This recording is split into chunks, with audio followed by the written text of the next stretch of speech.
Akhir zaman ni, kalau laki tengok perempuan, lepas tu laki-laki ni pakat duk seronok, yang tu jijik.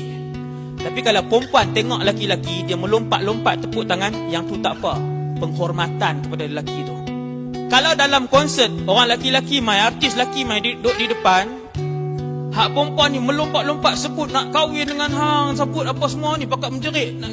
Yang tu tak apa. Yang tu lelaki tu boleh seronok, boleh berbangga. Zaman hari ni lah, zaman kita. Sedangkan kedua-duanya dilarang keras oleh agama Islam untuk tak jadi isteri yang nusyuz.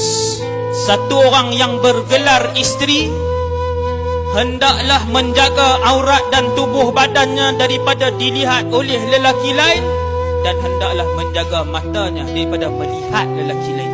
Satu hari Nabi pergi Fatimah, Nabi peluk Sayyidatuna Fatimah.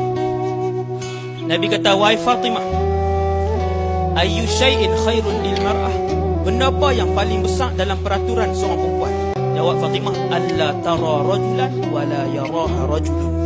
Iaitu dia tidak melihat lelaki lain dan dia tidak membiarkan lelaki lain melihat dia.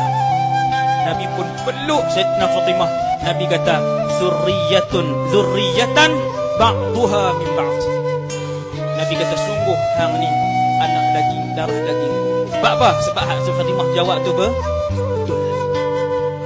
Hari ni isteri menjadi nusyuz kerana menguploadkan gambar-gambarnya. Dalam akaun Twitter dia ada gambar, dalam akaun Facebook dia ada gambar, dalam Instagram dia ada gambar. Dan kesemua gambar itu bukanlah yang menutup aurat dengan sempurna. Tuan-tuan keluar hari ni, esok tuan-tuan jumpa 100 orang perempuan, kira 1, 2, 3, 4, berapa yang tutup aurat yang sempurna. Betapa setiap hari apabila melihat kepada wanita, terutamanya yang bergelar isteri, yang pemakaian itu membuatkan suami mereka bergelar dayus, dan dengan pemakaian itu menyebabkan mereka digelar nusyuz, yang tidak bau wangi-wangian syurga. Dan betapa ramainya wanita yang bukan saja berketerampilan tidak menutup aurat, tayang pula tiap-tiap hari, 1000 orang duk tengok dosa dia buat.